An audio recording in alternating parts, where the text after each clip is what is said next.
اهلا وسهلا بيكم، ازيكم عاملين ايه؟ يا رب تكونوا بخير. حطي لايك واشتراك للقناة وفعلي علامة الجرس. ويلا بينا نبدأ الفيديو. مبدئيا كده بصوا، دودو هنا كانت قاعدة بتاكل بلح على السرير. شايفين المنظر اللي انا فيه؟ قاعدة بتاكل بلح على السرير كده. المهم قلت مش مشكلة، انا كده كده هغير الملاية واظبط الارض كده كنسها، مش هعمل حاجة. بس قبل ما ابدأ الفيديو احب ان انا اول حاجة يلا نسمي الله ونصلي على الرسول عليه الصلاة والسلام. بحب اقدم خالص العزاء لاهل المغرب ولاهل ليبيا.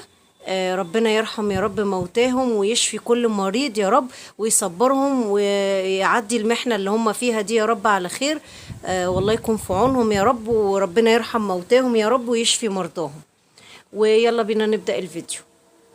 احب بقى هنا اقول لكم ايه. انا كنت طبعا الاوضه دي كانت عايزه تتروق، يعني مش مثلا ان هي تتكنس وتتمسح. يعني هي عايزه ترويقه.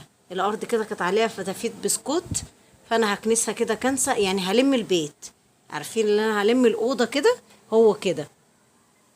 فقلت اغير ملاية السرير. طبعا هي كانت قاعدالي وعامله لي قاعده كده على السرير بالبلح زي ما شفتوا في بالطبق، وقاعده على السرير. فقلت لا، انا هغير بقى ملاية السرير دي واكنس الاوضه كده كنسه. مش همسحها حتى، يعني كنسه بس كده وخلاص. هنا غيرت ملاية السرير اهي، وربنا يا رب يثبتها لحد بس بالليل حتى. المهم هكنس الارض كده، هلم الستاير بس كده. بحب الم الستاير وانفضها كده، علشان لو فيها اي حاجه تراب ولا حاجه متعلق فيها تبقى ايه. عايزه اقول لكم ان الستاير بتاعتي دي بصوا متطينه، والله العظيم طينه طينه. انا ان شاء الله اليومين الجايين عندي شويه سجاد كده محترمين هغسلهم معاكم قبل دخول الشتاء وقبل المدارس والمعمعة دي كلها. بس انا عشان اليومين دول ايدي وجعاني، فمش قادرة بصراحة اغسل سجاد خالص. حتى والله ما بقدرش اقطع بصلة، مش عارفة في ايه يعني، مش مغبوطة فيها بس وجعاني. المهم فعايزه اخد بقى كل حاجه كده قبل دخول المدارس بقى والحاجات دي كلها بتخلينا بقى مشغولين ومش فاضيين ووقتنا ضيق. فبدل بقى ما نقعد نشيل هم السجاد والكلام ده، لا يبقى الدنيا خفيف خفيف كده ملمومه. هتبقى حاجات بسيطه، ان احنا يلا بنلم البيت يوم ما نسيق هنسيق وهنلم بالمكنسه بالكهرباء وخلاص الدنيا ايه بسرعه يعني. غير بقى لما تبقى ايه الارض كده عايزه السجادة عايز يتغسل والكلام ده كله، ستاير بتبقى كتير. بس فانا هنا بصوا، يعني انا كنستها والله ما خدتش 5 دقايق في ايدي، يمكن اقل كمان. بصوا اللي طلع من الاوضه هو ده. فعشان كده ما كانتش مستاهله، وانا كنت لسه مسيقاها. المهم خلصت الاوضه وظبطتها ودخلت على المطبخ. ايه المطبخ بقى هنعمل ايه؟ هنعمل حله محشي كرنب. كان نفسي فيها قوي يا جماعه بصراحه. رحت نزلت كده السوق، جبت الكرنبايه الحلوه الصغنطوطه الجميله دي. بصوا يا صغنطوطه، بس والله الله اكبر ما شاء الله، رمت ورق كتير. المهم هعمل اهو التخديعه معاكم. طبعا هي مش محتاجة يعني حد ما يكونش عارفها، غير بقى طبعا الناس المبتدئة لسه في الجواز. بس هي التخديعة هي معروفة. جبت معلقة سمنة كبيرة أو معلقتين، وجبت البصلاية بتاعتي دبلتها. جبت بصلتين كده حلوين، وقرن فلفل اهو طبعا لو انت عايزة.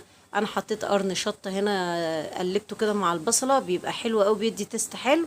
ونزلت عليهم بمعلقة صلصة اهو، بس انا عشان كنت بصور بايدي فكنت مش مالكه ان انا اقعد اعمل لكم. المهم دي معلقه صلصه اهي مع الفلفل والبصله. بعد كده نزلت بقى بالطبق الطماطم ده. عايزه اقول لكم مركز وتقيل، يعني الطماطم دي حلوه يعني. وعايزه اقول لكم بقى ان انا هسبكها لحد بصوا ما تبقى حمرة دم. طبعا هنا لسه هي، انا بس بوريكم وهي بتغلي، هي بتبقبق اهي شايفين. بس عايزه اقول لكم ان انا عملت شويه محشي يستاهلوا بقكم. حاجه كده لوز اللوز، المحشايه كده الصبع تحطيه في بقك كده دايب دوب، والله حقيقي.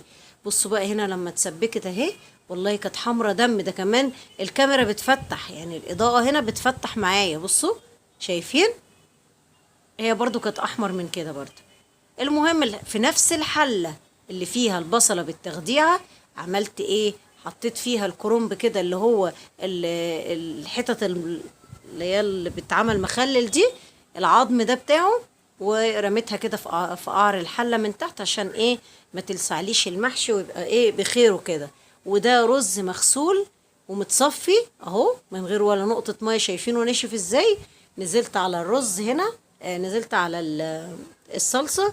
ودي بصلة كنت شايلاها على جنب كده، دعكاها بالفلفل كده بايدي.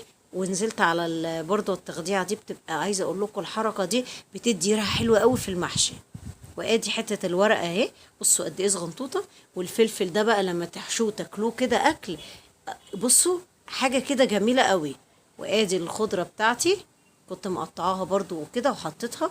معرفش برضو المحشي جايلكوا هنا فاتح، بس هو مش كده والله، هو حقيقي الكاميرا هنا بتفتح معاكم، يعني بتفتح لكم درجتين او درجة. المهم لكن هو والله كان احمر دم. ادي كده ادي الورقة، بصوا الورقة قد ايه صغنطوطة كده، يعني تاكلي الصبع على بق واحد. شايفين اهو. وادي العظم اللي هو في الكرنب دوت مش عارفه اسمه ايه، اللي هو بيتخلل ده، حطيته من تحت كده في القعر. وادي الصوبع اهو. وهلف كده بقى انا مع نفسي. وادي بقى الحله اهي. عايزه اقول لكم ان هي فعلا ما خدتش حاجه، مش ان هي جت بسرعه كده، لا هي فعلا ما خدتش حاجه. وخلصت المحشي الجميل بتاعي وعملت، كان عندي بقى شوربة كوارع في الفريزر كنت مفرزاها. يلا عملت المحشي بيها بقى، ويا سلام. تعالوا بقى لأحلى لحظة في الدنيا. جبت بقى صينية العشاء، وادلق ادلق بقى، احنا لسه هنحط في اطباق. هو حلاوته كده تقلبي المحشي. بصوا بقى يا جماعة، شايفين الجمال؟ ولا واحدة والله، ولا واحدة اتحرقت مني. بصوا اهو. عايزة هوريكم القعر بس، هو بصوا اهو القعر بس اللي من تحت ده، هو طبعا ده الحماية. بصوا بقى حلة المحشي كانت عاملة ازاي، تستاهل بقكم والله، كانت خطيرة. والطماطم بقى والريحة والجمال. بصوا الصبع على بق واحد كده على طول. ادي الفلفل كنت عامله لهم محشي بس النهارده، وطبق جرجير كده، وحبة رز اللي بالخلطة اللي بيتبقى زيادة برضو سويته وعملته. وادي كان اكلنا والحمد لله. اللهم زدها نعمة واحفظها من الزوال. وقعدت بقى ايه، كان عندي شوية بامية، كنت جايبة نص كيلو بامية من السوق، لقيت الكيلو ب35، جبت نص كيلو. عملت ايه بقى، لقيت البامية يعني نص كبير ونص صغير ووسط. رحت عاملة طبق بالعدد، طبق بالظبط. عملت ويكا، وطبق تاني هعمله طبيخ. انتوا واخدين بالكم عشان ما تبقاش كبيرة يعني كمنظر يعني. وقمعتها، والبامية كانت جميلة قوي، بس لسه ما عملتهاش يعني، بس حلوة يعني. وادي طبق البامية، بصوا الزيرو على الوسط، والتانية هي الكبيرة. شايفين اهو، دي بامية تركي مش بلدي اهي. بس كانت البامية حلوة كده، لسه بقى هروح اغسلها دلوقتي. المهم بصوا البامية صغنطوطة ازاي. يا رب يكون الفيديو خفيف على قلبكم وعجبكم، واشوفكم في فيديو جديد، ويلا مع السلامة.